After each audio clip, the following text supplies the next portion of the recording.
허환구의 라디오 오늘. 여러분 안녕하십니까, 허환구입니다. 검찰의 김건희 여사 주가 조작 혐의 불기소 처분의 여파가 오늘도 계속되고 있습니다. 오늘 국회에서는 서울고등검찰청과 서울중앙지검에 대한 국정감사가 있었는데요. 이창수 서울중앙지검장이 도이치 주가 조작 사건과 관련해 김건희 여사의 집과 사무실에 대한 압수수색 영장을 청구하지 않은 사실을 인정했습니다. 전날 브리핑에서는 강제 수사가 있었는지 묻는 기자의 질문에 김 여사의 집과 사무실에 대해 압수수색 영장을 청구했지만 법원에서 기각됐다는 취지로 답변했었죠. 하지만 오늘 국정감사에서는 정청래 법사위원장이 압수수색 영장 청구는 코바나 컨텐츠 관련으로 알고 있다. 도이치모터스와 관련해서는 압수수색 영장을 청구 안 한 것이 맞냐라고 묻자 형식적으로 보면 그 말씀이 맞다라고 답했습니다. 검찰이 압수수색 영장을 청구하지도 않았으면서 거짓말한 이유가 뭘까요? 검찰 스스로도 부끄럽고 비상식적이어서가 아닐까요? 10월 18일 금요일 라디오 오늘 광고 듣고 시작합니다.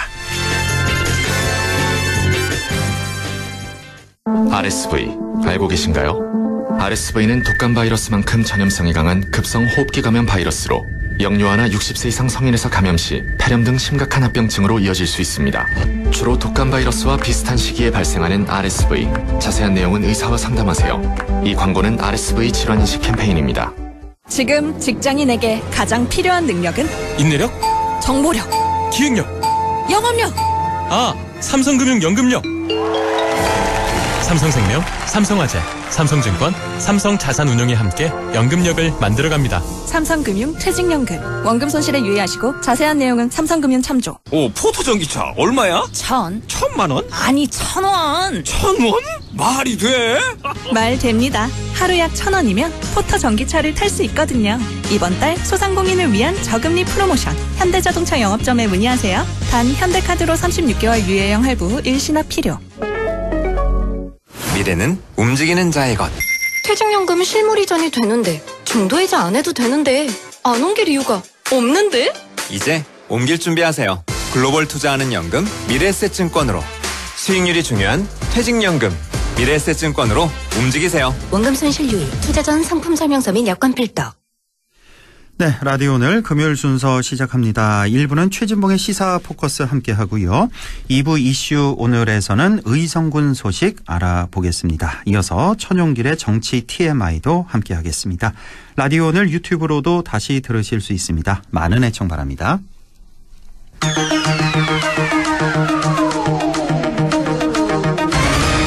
네, 최진봉의 시사 포커스 시작합니다. 성공회대 최진봉 교수 연결돼 있습니다. 교수님 안녕하십니까? 네, 안녕하십니까? 네, 자 김건희 여사 주가 조작 혐의 불기소 처분 얘기를 안 할 수가 없습니다. 자, 어제 그 브리핑 아마 많이들 보셨을 텐데, 자 이분들이 검찰인지 아니면 네. 김건희 여사 변호인단인지 도대체가 알 수 없는 그런 브리핑. 그러니까. 참 검찰 스스로도 너무너무 부끄러웠을 것 같습니다. 본인들도 맞습니다. 알면서 그렇게 할 수밖에 없는 그 현실 아니겠습니까? 그러니까요. 그러니까 실제적으로 보면 지금까지 언론의 보도 내용만 봐도 사실은 김건희 여사가 이걸 몰랐다. 지금 그리고 김건희 여사가 지난번 그 경호처 별관에서 받은 조사에서 그렇게 얘기했다잖아요. 기억이 잘 나지 않는다. 근데 일반적으로요. 몰랐다고 하거나 기억이 나지 않는다고 해도 검찰은 지금까지 어떻게 조사를 했냐면 그래도 계속 조사를 하고 또 추궁을 하고 이래서 사실관계 확인을 해야 되는 거잖아요. 그럼요. 그걸 그냥 받아들인 거예요. 아니 예를 들면 지금까지 나온 여러 정황들을 보면 아니 7초 만에 그 또 매매가 이루어지고 통정 매매 의심이 있고 12시에 그거 그렇죠. 그 유명하고. 그리고 알았습니다. 알겠습니다. 이런 문자 나눈 것도 있고 또 뭐 어떤 사람은 그러니까 했잖아요. 우리는 다 처벌받고 김건희 여사만 안 받을까봐 걱정된다. 뭐 이런 얘기도 했다는 거예요. 우리만 달릴까봐 그 얘기. 그 녹취록. 그리고 또 어떤 사람은 주식 판매되는 과정에 대판 싸웠다. 이런 얘기도 좀 문자로 오고 하고 있잖아요. 맞습니다. 이런 내용들이 다 존재하고 있는데 김건희 여사가 몰랐다. 참 이해가 안 되는. 그래서 국민들이 볼 때는 검찰이 대체 수사를 제대로 한 건가? 다른 사건이라도 이렇게 했을까? 그건 좀 이해가 안 되는 상황이 되다 보니까 검찰의 신뢰가 땅에 떨어졌고 결국 이러다 보니까 특검으로밖에 갈 수 없겠구나 이런 생각이 들 수밖에 없는 상황이죠. 너무나 지금 검찰은 증거가 없다 이건데 한마디로. 예. 지금 말씀하신 대로 정황 증거가 너무 많고 녹취록 뭐 너무 많습니다. 말씀하신 대로 7초 만에 8만 주 3,300원이 3,500원인지 팔아주세요. 그것도 있었고 또 김건희 여사 모녀가 23억 원의 수익을 받고요. 네. 또 그 외에 또 많은 녹취록 이런 게 나오고 있는데 이렇게 했다. 저는 그래서 과연 지금 검찰 내부 분위기는 어떨까? 저는 이런 생각도 좀 해봤거든요. 아마 검찰들 어떤 사람들입니까? 공부 열심히 해서 누구보다 똑똑한 사람들 아닙니까? 맞아요. 빤히 알고 수사 전문가들이고. 근데 문제는 지금 보면 내부 게시판이요. 검찰 게시판이 굉장히 좀 뜨거운 데인데 한마디 말도 없죠. 조용하고. 이 일부 정치 검찰들 빼고는 아마 대부분의 대검사들이 정말 부끄럽고 자괴감 들고 정말 얼굴을 못 들고 다닐 것 같아요. 그렇죠. 그러니까 일반적으로 검찰이라고 하면 검사분들이 얼마나 속으로는 이게 얼마나 잘못됐는지 그런 생각이 들지 않겠습니까? 누구보다 잘 알죠. 제일 잘 알죠. 근데 너무 지금 앵커도 지적해 주셨는데 너무 황당한 거는요. 예전에 문재인 정부 때 윤석열 검찰총장 관련해서 징계하려고 하고 감찰하려고 했을 때 그때 검찰 게시판 보세요. 어떻게 일어났는지. 대단했죠. 너무하는 거 아닙니까? 그러니까 모르겠습니다. 양심적인 검사들 있겠죠. 정치 검찰 말고 일반적으로. 많이 있겠죠.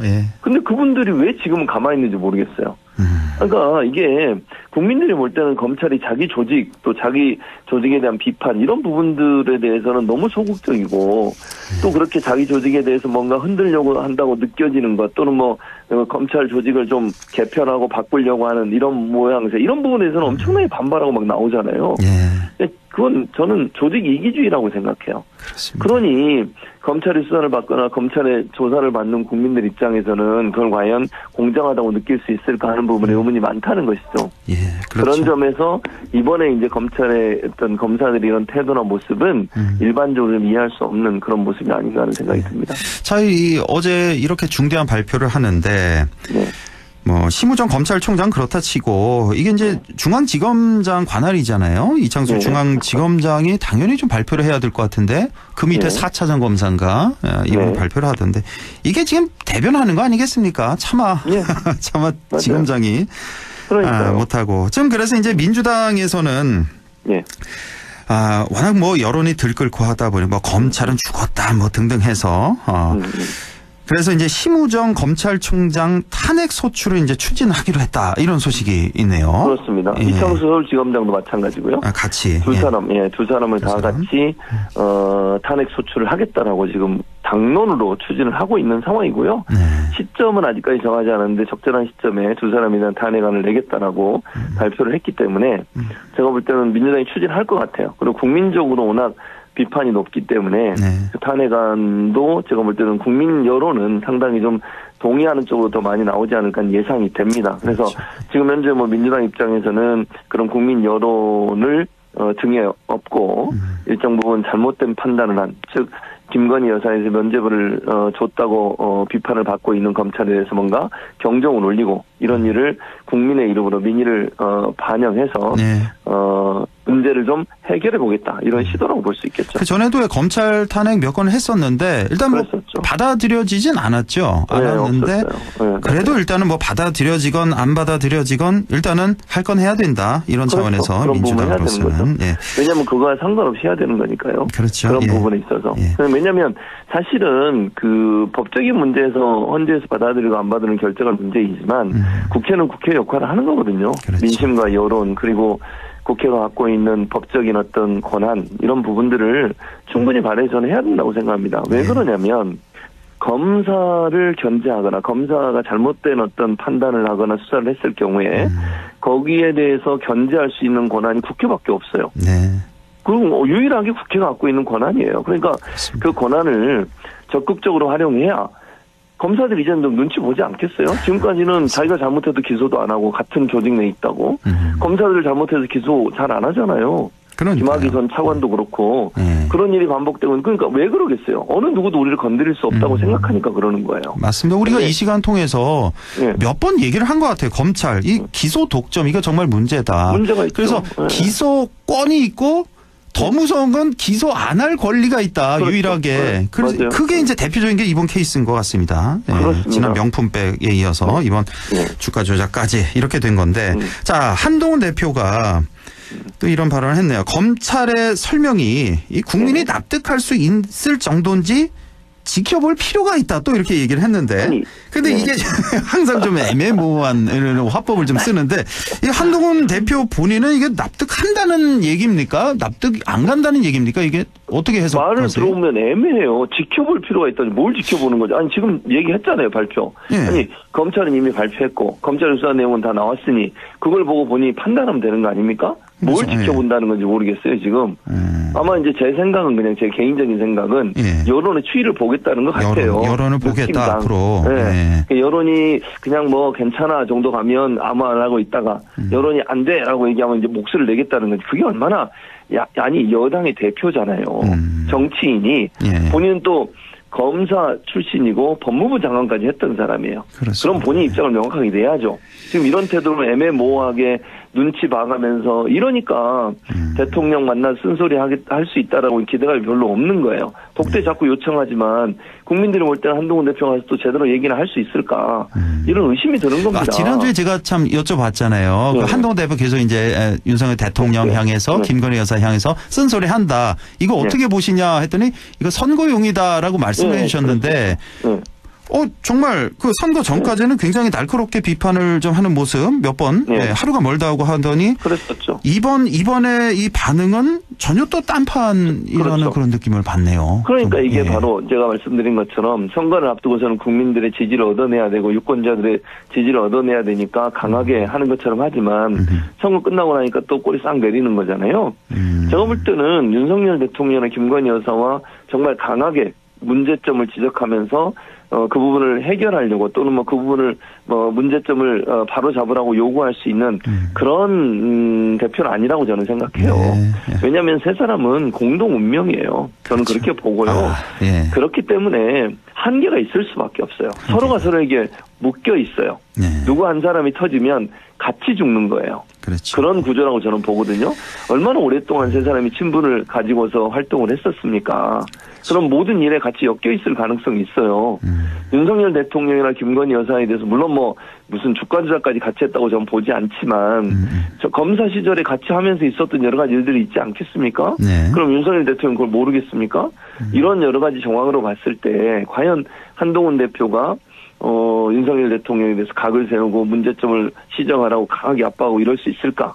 그래서 저는 한계가 있다고 생각하는 거예요. 지켜보도록 하고 아까 뭐 여론 말씀하셨는데 오늘 뭐 한국갤럽 여론조사 나오는데 제가 지금 개요를 갖고 있지 않아서 자세한 말씀 안 드리겠는데 여론이 지금 보여주고 있습니다. 이게 수사 약 한 3분의 2 정도 국민들이 필요하다. 자, 결국 이렇게 가면 이제 특검 얘기가 안 나올 수 없는 그런 상황인데 저는 이렇게 봐요. 이번 이 불기소 처분이 김 여사, 윤 대통령에게는 지금 당장에 뭐 좋을 수 있을지 몰라도 멀리 보면 이게 오히려 독이 될 수 있다. 지금 넘어가도 특검이나 아니면 정권 끝나고 나서 수사 안 받겠습니까? 그냥 묻고 넘어갈 수가 있겠습니까? 전혀 그럴 수 없죠. 그래서 일단은 이 특검이 이제 일단은 어제 바로 이 수사 결과 불기소 처분 보자마자 이제 민주당에서 또 특검을 다시 발의를 했는데 이제 11월에 본회의 처리가 될 것 같은데 뭐 당연히 또 거부권 행사할 테고 재표결 시 국민의힘 어떻게 될 건가? 지난번에 이제 4표 이탈표가 있었는데 과연 8표 이상 나올 수 있을까? 저는 일단 이제 독대가 일단 예정돼 있잖아요. 그것도 저는 뭐 유동적이라고 보는데 그 독대를 하게 되면 저는 한동훈 대표가 뭔가를 얘기하고 거기서 협상이 이루어질 가능성이 있다고 생각해요. 네. 제 개인적인 예측입니다. 이 김 여사 특검에 대해서? 그렇죠. 네, 그렇죠. 네. 네. 왜냐하면 윤석열 대통령 입장에서 김 여사 특검을 막아야 되잖아요. 막아야죠. 근데 한동훈 대표 협조를 안 해주면 8명이 나올 수도 있다고 저는 보거든요. 네. 근데 적당히 두 사람이 만나서 어떤 정도의 협상을 할 수 있다. 예를 들면 한동훈 대표가 지금 줄기차게 얘기하는 게 뭡니까? 인적 쇄신 얘기하고 있습니다. 예. 그렇게 얘기하고 있죠. 예. 그다음에 김 여사가 공개 활동을 하지 말라고 얘기해요. 이 두 가지를 연결고리로 해서 대통령이 발표를 하는 거죠. 예. 자, 김 여사 라인 청산한다. 예를 들면 예. 인적 쇄신에서 대통령실에 있는 김 여사 라인을 다 이제 내보내고 이른바 뭐 7인회인가요? 뭐 그거 있죠. 그렇죠. 7상시 7인회. 네, 예. 그렇게 얘기하고 있죠. 예. 그리고 두 번째는 김건희 여사가 외부 활동을 하면 이제 안 한다. 이 정도로 합의를 볼 수 있다고 저는 생각합니다. 근데 저는요, 그 외부 네. 활동 안 한다. 예. 그 말을 믿을 수가 없는 게 지금 뭐 네. 바로 저기 국감 끝나면 네. 제2 부속실 설치한다는 얘기 있잖아요. 그런 얘기도 있죠. 거기 맞아요, 뭐 맞아요. 부속실에 뭐 직원 뭐 7명인가 둔다고 뭐 그런 얘기가 있는데. 왜냐면 부속실을 두면은 더 왕성하게 활동하겠다는 뜻 아니에요? 아니, 근데 전 이거 앞뒤가 안 맞는 것 같아요. 그것도 생각을 해보세요. 7명 둔다는 게 예. 지금 이미 일각엔 7간신이라고 그러잖아요. 예. 그 사람들을 다 모아놓는 게 되는 거잖아요. 그럼 7명이면. 예. 아니, 그리고 보통 제2 부속실은 그렇게 사람이 많지 않아요. 문재인 그럼요. 정부 때도 예. 2-3명 정도 당연하죠. 있어요. 제2 부속실은. 예. 그러니까 김건희 여사 쪽 사람들 다 모아놓겠다는 것밖에 안 돼요. 그게. 무슨 의미가 있습니까? 국민들이 받아들일 수 없을 것 같고 뭐 네. 공개활동 뭐 이제 자중한다는 얘기가 네. 최소한 뭐 요즘에 그 박지원 의원이었나요? 뭐 백담사로 가야 된다 그런 얘기를 했었는데 최소한 백담사든 어디 해외든 그리고 가서 이제 전화로도 또 이렇게 개입할 수가 있잖아요. 그런 것 같이 좀 완전히 차단할 수 있는 그 정도가 나와야 국민들이 좀 받아줄 수 있지 않을까. 그 정도로 심각한 것 같아요, 저는. 제가 볼 때는 그렇게 안 할 겁니다. 당연히 절대로 안 하겠죠. 하고요. 예, 절대로. 그렇게 안 하고 예. 한동훈 대표도 그 정도까지 요구 안 할 거예요.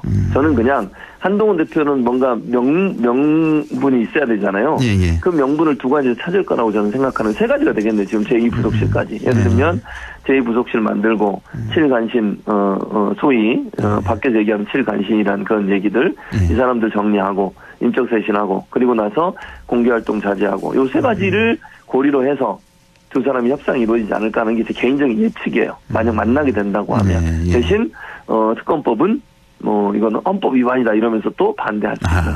그렇게. 그러면 또 통과가 안 돼요. 근데 문제는 뭐냐면 국민의 분노는 점점 커진다는 거예요. 그게. 그렇죠. 지금 앵커도 말씀하셨잖아요. 예.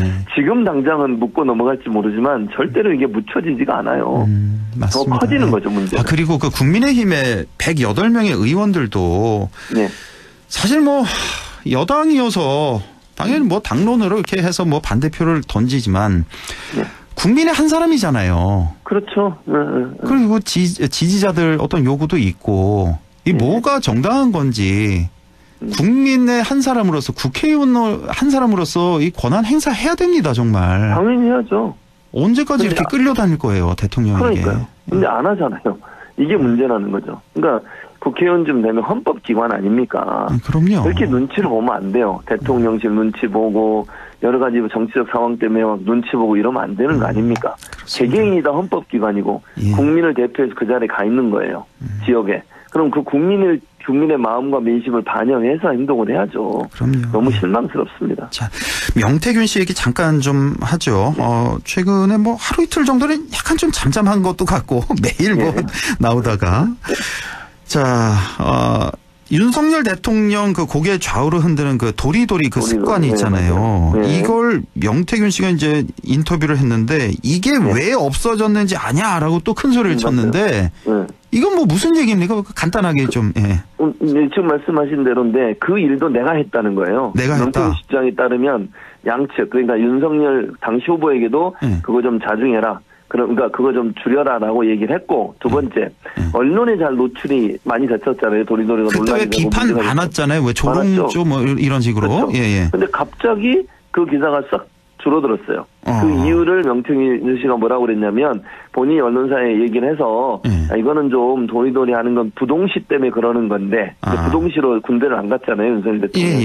일명 짝눈 이렇게 한쪽이 잘 안 보이는. 그래서 그러다 보니까 고개를 돌릴 수밖에 없는 거니까 이건 장애인에 대한 비하일 수도 있다. 그러니 좀 보도를 자제해달라고 요청을 했더니 언론에다가 명태균 씨가 그렇게 요청을 했다고요? 요청을 했다는 거예요. 뭐 사실인지 모르겠어요. 근데 그랬더니 언론사에서 그 다음부터는 도리도리 문제를 안 삼더라. 이게 다 누구 작품이겠냐? 내 작품이다. 이렇게 얘기를 한 거죠. 또 이렇게 큰 소리 이렇게 친 거군요. 그래서 이게 뭐 무슨 말인가 해서 좀 여쭤봤고 김재원 최고위원도 이번에 뭐 세게 한번 공격했다가 되치기 당하고 이제 깨갱한 이런 상황인데. 네. 저는 정말 너무 이게 자괴감 드는 게 김재원 최고위원도 마찬가지고 지금 윤석열 대통령, 김건희 여사뿐만 아니라 뭐 오세훈 시장, 홍준표 시장, 이준석, 천하람, 안철수 뭐 그 외에 지금 108명의 국민의힘 의원들까지 어쩌면 이 다들 대통령 될 뻔한 사람들, 앞으로 될 수도 있는 사람들, 그렇죠. 이런 사람들이 어쩌면 이렇게 꼼짝 못하는지 이것도 참 미스터리다. 아니, 네. 왜 그러겠어요? 다 연관돼 있으니까 그러죠. 아니, 어떻게 이렇게 다 연관돼 있을 수가 있어, 이 유력 인사들이. 그러니까 이게 황당한 거예요. 그래서 국정농단이라는 얘기가 나오는 거거든요. 아니, 오세훈 시장도 고소장인가 고발장 써놨다잖아요. 네, 써놓기. 고소장 써놨다. 명태균 씨가 4번 울었단가 뭐 그렇게 얘기를 했고요. 그건 뭐예요? 참 오세훈 시장이 명태균 씨 앞에서 뭐 4번이나 울었다고 그 인터뷰를 했던데. 그러니까 이게 이제 그 얘기하고 나서 전화해서 자기가 얘기했더니 뭐 질질 짜고 뭐 이런 얘기까지 했어요. 명태균 씨가 자기한테. 그러니까 자기가 모든 걸 다 쥐고 있다는 거잖아요. 그 사람들 예를 들면 유력 정치인들에 대해서 뭔가 선거에 도움을 주거나 여론 조사 과정에서 조작이 있었거나 이런 부분들에 대한 증거를 갖고 있으니까 나를 건드리면 다 터뜨리겠다. 이렇게 협박을 하니까 사람들이 이제 말을 못하는 거죠. 관계에 있는 사람들은. 제가 볼 때 김재원 최고위원은 본인은 직접 연관있는지 모르겠지만 그때 명태균 씨가 그랬거든요. 처음에 그 텔레그램 그 캡처본 공개할 때 뭐라 그랬습니까? 이거 다 김재원 최고 때문에 하는 거다. 나를 사기꾼이라고 나를 뭐 철저히 넣겠다 그러고 뭐 그랬잖아요. 그 공개하면서 뭐라 그런지 아세요? 이제 어떠냐 한번 보니까 어떠냐. 이제부터 방송 나와서 또 나를 그렇게 공격하면 하나하나 또 올려줄 거야. 그랬더니 조용해요. 그러면서 방송 안 나왔어요. 말을 안 해요. 그리고 뭐 우리가 뭐 볼모로 잡혀있다 그랬나요? 뭐 인질로 잡혀있다 그랬나요? 아무튼 김재원 최고가 또 나와서 그런 얘기 했거든요. 우리가 그러니까 너무 자극하면 안 됩니다. 이런 얘기를 해요. 그러니까 이게 김재원 최고가 스스로 판단해서 했겠어요? 아니면 또 혹시나 의혹을 제기하면 대통령실에서 김재원 최고한테 전화해서 야, 더 이상 건드리지 마, 자극하지 마 이랬을 수도 있는 거잖아요. 저는 후자 쪽으로 봅니다. 그러니까요. 그런 부분들로 보면 대통령실이 어찌 보면 더 이상 저 사람 자극하면 더 큰 일이 벌어질 수 있겠구나. 그 말은 국민들에게 엄청나게 분노를 불러일으킬 수 있는 일들이 있었을 가능성이 있다는 예측이 가능한 거죠. 추측이 가능한 거죠. 참 있을 수가 없는 일이. 그 친오빠 논란 뭐 하도 얘기를 해서 이 시간에 그래서 그것도 너무 참 우스꽝스럽고 대통령 체면이 어떻게 되는 건지. 그게 딱 그 2022년 그 10월쯤이었나요? 바이든 날리면 그 논란이 딱 생각이 나더라고요. 어떻게 이렇게 또 확 말도 안 되는 해명을 또 그때는 어느 정도 대통령실에서 지금 지나고 나서 보니까 성공한 거예요. 그 당시에 얼마나 말도 안 되는 그 해명이었습니까만. 그래서 어떻게 넘어갔는데. 그러니까 또 이래도 된다고 생각하나 봐요. 그 잘못된 생각이에요, 근데. 제가 볼 때는. 알겠습니다. 자, 오늘 여기까지 하죠. 성공회대 최진봉 교수와 함께했습니다. 고맙습니다. 네, 감사합니다. 네, 라디오 오늘 2부에서 뵙겠습니다.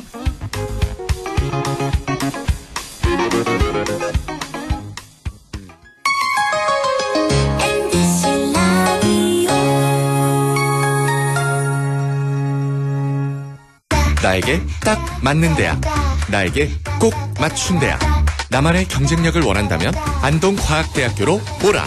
시대에 딱 취업중심 실전학과, 학생의 꼭 현장중심 실무교육, 취업에 맞춤, 내 꿈에 맞춤, 나의 드림핏 안동과학대학교. 미래는 움직이는 자의 것. 퇴직연금 실물 이전이 되는데 중도이자 안 해도 되는데 안 옮길 이유가 없는데? 이제 옮길 준비하세요. 글로벌 투자하는 연금 미래에셋증권으로. 수익률이 중요한 퇴직연금 미래에셋증권으로 움직이세요. 원금 손실 유의, 투자 전 상품 설명서 및 여건 필독. 뚜레쥬르 김수현입니다. 누구나 좋아하는 빵을 더 기본 좋게, 그래서 더 기분 좋게. 기본 좋은 쌀 베이글, 기본 좋은 소보식빵. 지금 만나보세요. 좋아하는 걸 더 기분 좋게. 건강한 매일의 한 조각. 뚜레쥬르. 오늘도 안전하게 음주운전 예방수칙 알려드립니다.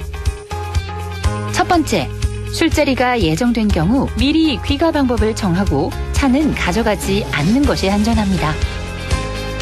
두 번째, 음주 후 자전거나 전동 킥보드를 이용하는 것도 음주운전 처벌 대상에 포함됩니다. 세 번째, 과음을 한 다음 날에는 대중교통을 이용해 주세요. 숙취 음주운전 역시 처벌 대상입니다. 네 번째, 음주운전을 방조하는 경우에도 3년 이하의 징역형 또는 1,000만 원 이하의 벌금형에 처해질 수 있습니다. 적극적으로 말려주세요. 위험한 음주운전 미리 예방하여 소중한 생명을 지켜주세요.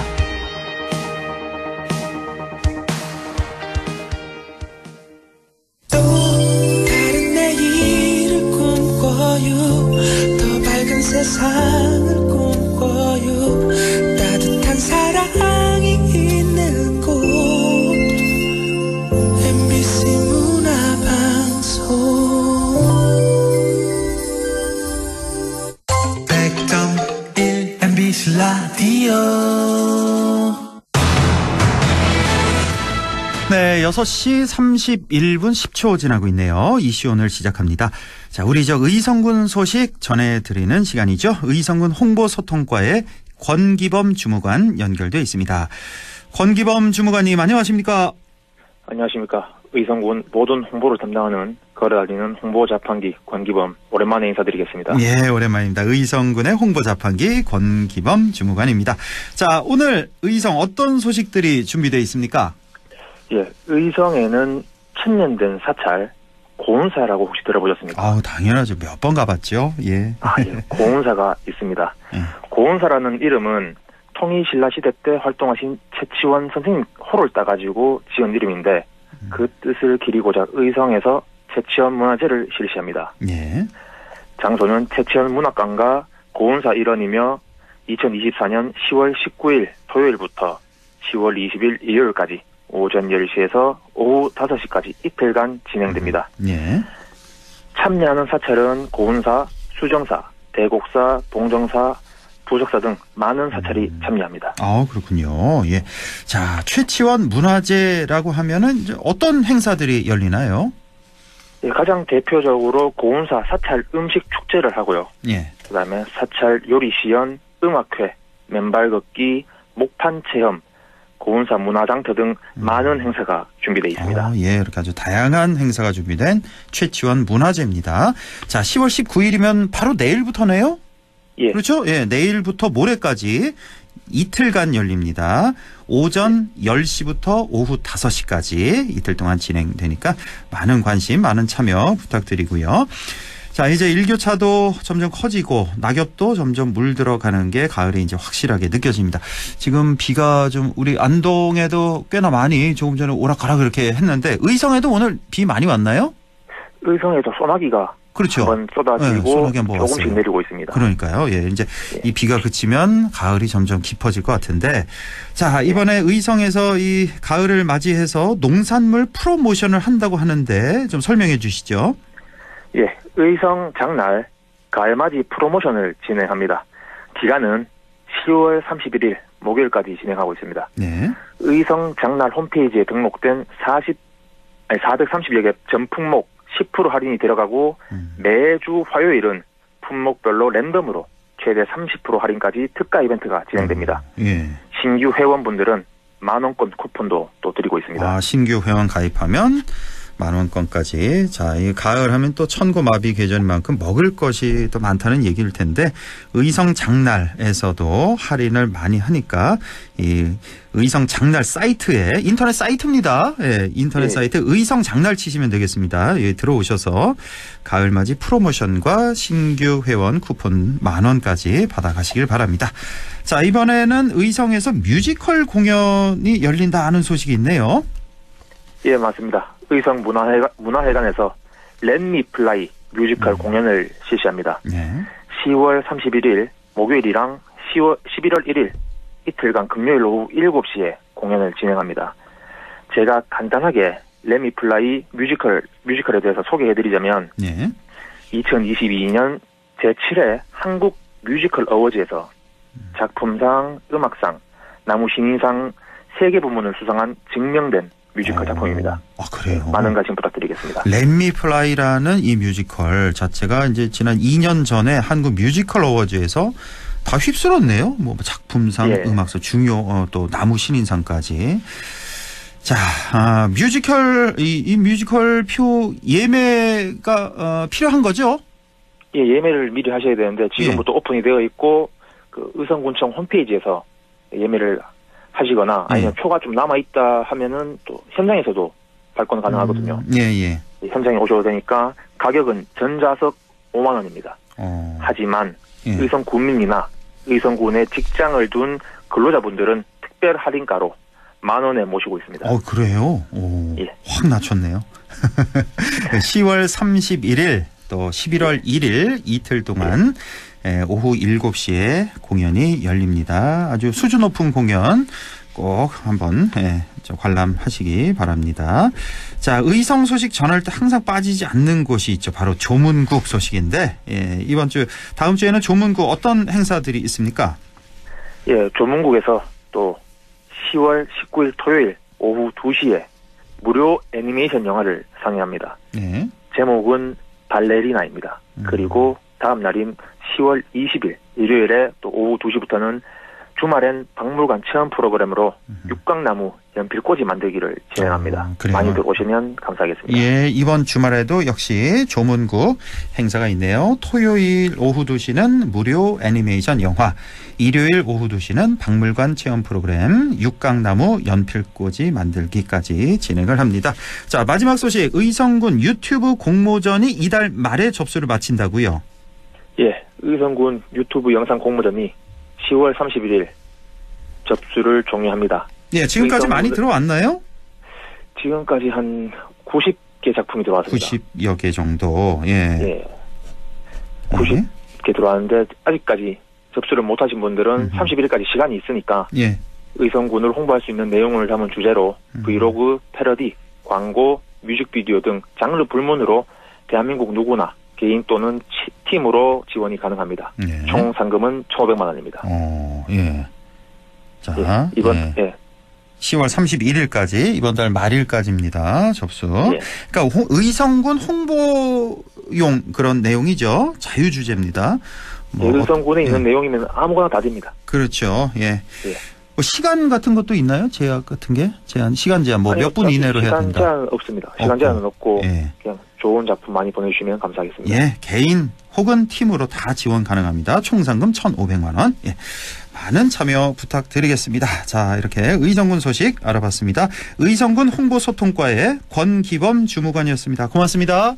감사합니다. 라디오 오늘에서는 청취자 여러분의 참여를 기다리고 있습니다.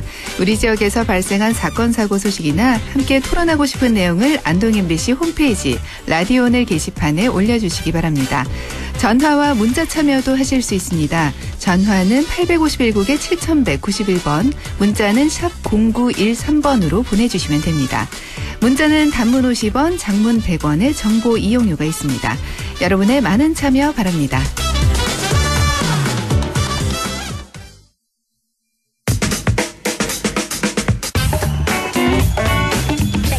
네, 천영길의 정치 TMI 시작합니다. 천영길 시사평론가 연결되어 있습니다. 안녕하십니까? 네, 안녕하십니까? 예, 오늘 정치 TMI 주제는요? 네, 대구시와 이 갈등을 빚으면서 잠잠했던 대구 경북 행정통합 의제가 또다시 수면 위로 떠올랐습니다. 어제 열렸던 국회 행정안전위원회의 경상북도 국정감사장에서도 다시 한번 좀 이야기가 나오게 됐는데 이 정치권에서는 어떻게 보고 있는지 이렇게 의제가 다시 수면 위로 떠오르는 이유는 무엇인지 한번 살펴보겠습니다. 저는 개인적으로 이런 식으로 대구 경북 행정 통합할 거면 안 하는 게 낫겠다 하는 저는 뭐 개인적인 생각 갖고 있습니다만 뭐 해야 된다는 그런 생각 갖고 있는 분들도 많이 계실 테지만 오늘 좀 그 내용을 좀 알아보죠. 자, 행정안전부에서 중재안을 내놨다고 한 게 이제 지난주였는데 그렇습니다. 어제 국정감사에서는 어떤 얘기가 오고 갔습니까?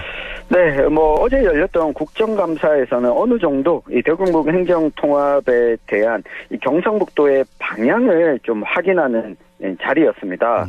이 야당 쪽에서는 아무래도 경상북도 이 도청 내에 이 박정희 동상을 건립하는 문제, 지방교부세가 지속적으로 중앙정부가 줄여나가고 있는데 경상북도는 어떻게 대응할 것이냐 이런 문제 등을 주로 이 비판적인 질의를 야당에서는 쏟아냈습니다.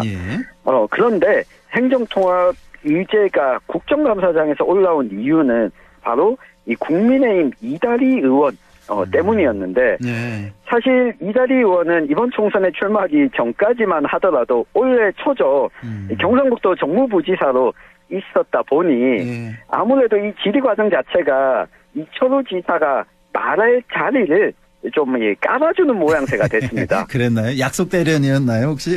네, 뭐 어느 정도 사전에 교감이 있었던 것으로 추정이 되고요. 봐야 되겠죠. 네, 그래서 행정안전부에 이 중재안이 나왔는데 관련해서 이철우 경북도지사는 어떤 견해를 갖고 있냐 이렇게 물었습니다.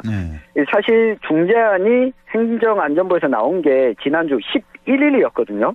근데 경상북도가 확실한 입장을 밝히지 않아 왔습니다.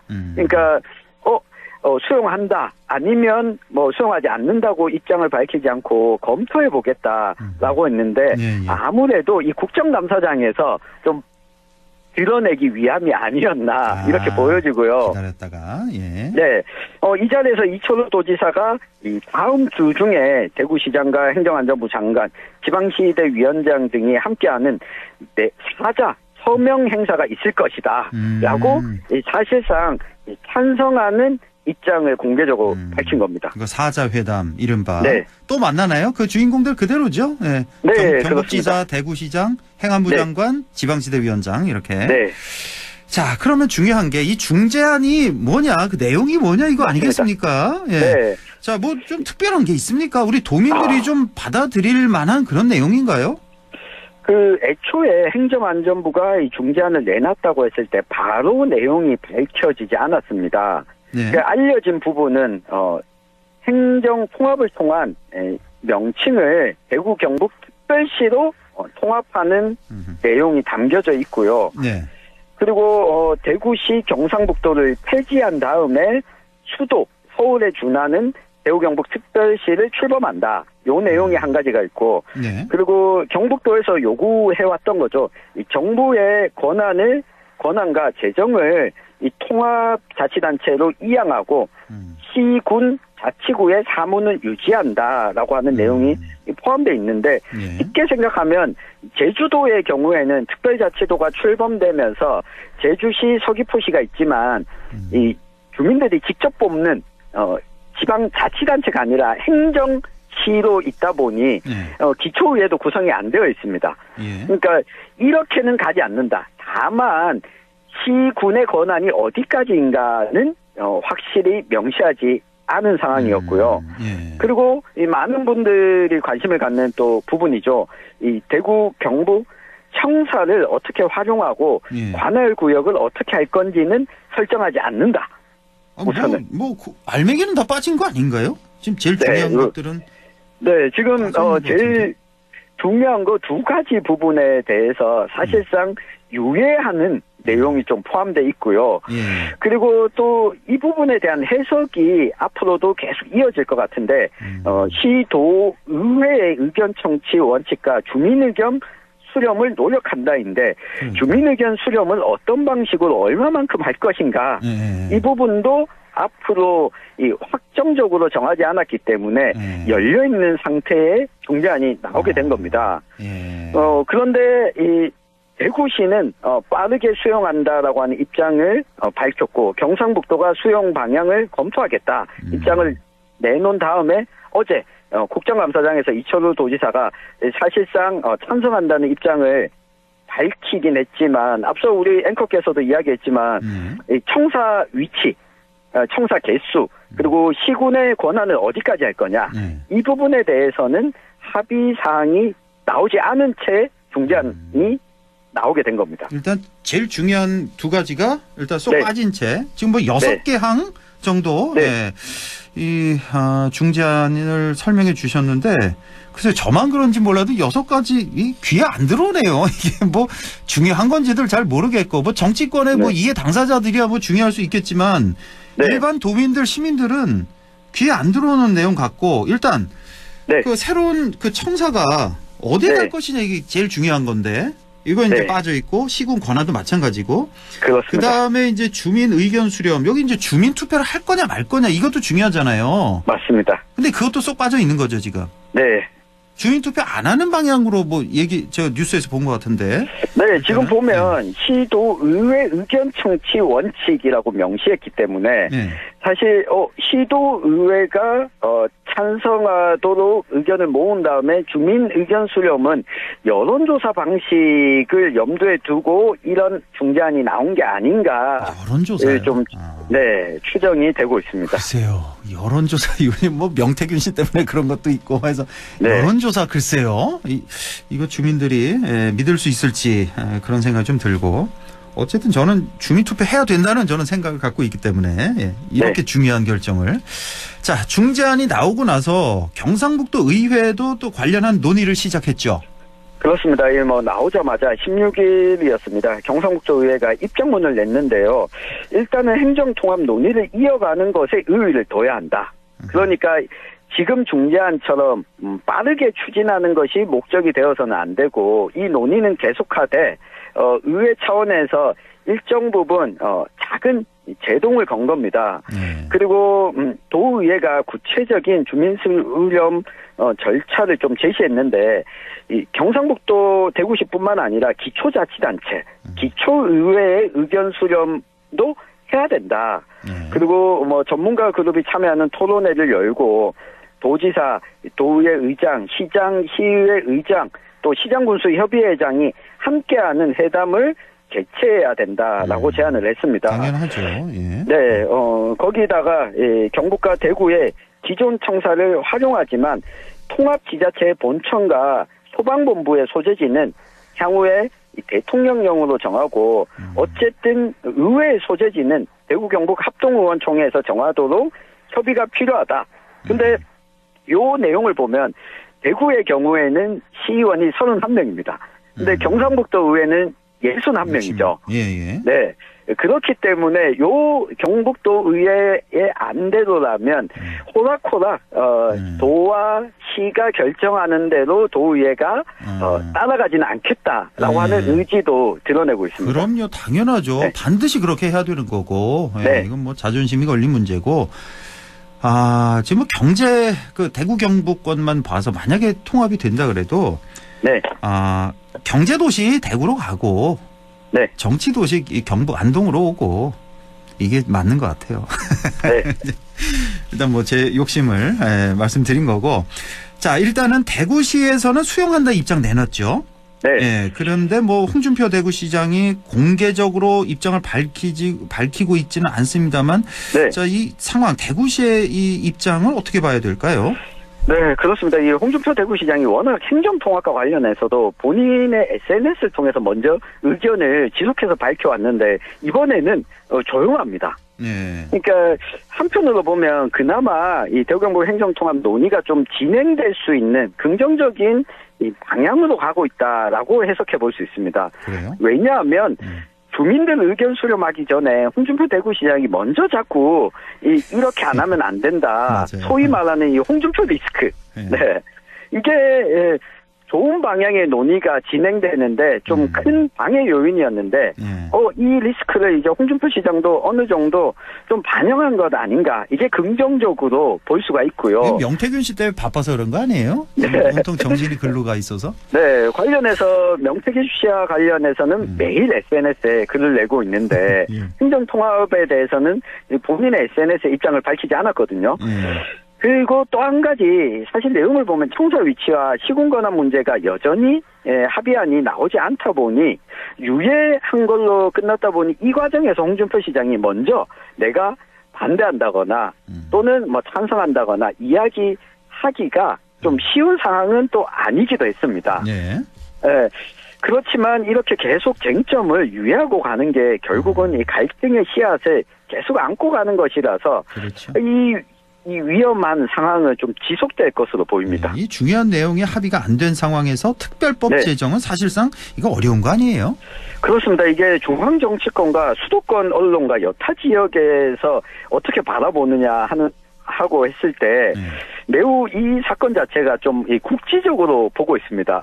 추진한다고 했다가 빠르게 가다가 갑자기 홍준표 대구시장이 안 한다고 했다가 또 중앙정부가 중재안을 내니까 갑자기 한다고 하니 저 진짜 의지가 있는 건가? 크게 중요하게 안 보고 있는 상황인데 사실 이런 상황에서 다시 추진한다고 하는 게 우리 지역 안에서만 중요한 의제처럼 인식하게 됐을 때 결국 국회 논의 자체도 빠르게 진행될 가능성이 좀 없어 보이는 상황입니다. 예. 자, 그럼에도 이제 행안부가 중재안을 내놓았다고 하는 건 중앙정부의 의지가 뭐 없지는 않다. 있다고 봐야 될 것 같은데 윤석열 정부가 관심을 갖는 이유는 무엇일까요? 네. 바로 이 부분입니다. 홍준표 대구시장이 입장을 내놓지 않는 이유 중에 또 한 가지가 이 중앙정부의 상황을 좀 추정해 볼 수가 있는데요.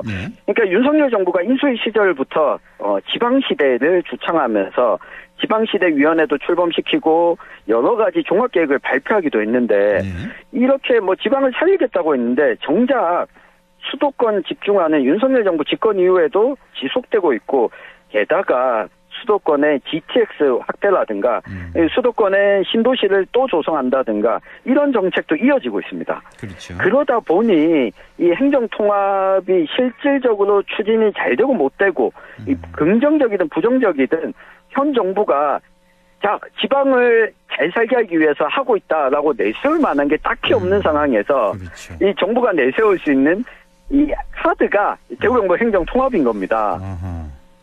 그러다 보니 여기다가 뭐 광주, 전남, 충청권에도 행정통합 논의가 이어지고 있는데 지난번에도 한번 살펴봤지만 이 지역들은 통합 논의라는 자치단체장들이 같은 정당 소속이 아닙니다. 네, 그렇죠. 그러니까 여당 단체장 둘 간의 논의가 이루어지는 게 아니다 보니 중앙정부 입장에서 실질적으로 시험적으로 해볼 수 있는 곳이 대구경북밖에 없기 때문에 중앙정부에서 이렇게 나오고 있는데 이게 과연 우리 대구경북 시도민들에게 좋을지는 우리 청취자 여러분들께서 좀 판단해 보셨으면 좋겠습니다. 현 정부의 일종의 성과 때문에 테스트 베드로 대구 경북 행정 통합을 추진한다. 이건 절대 반대입니다. 이렇게 해서 안 됩니다. 이게 얼마나 중차대한 문제인데. 네. 알겠습니다. 오늘 여기까지만 보고요. 다음에 또 얘기 이어가죠. 지금까지 천용길 시사평론가와 함께했습니다. 고맙습니다. 감사합니다.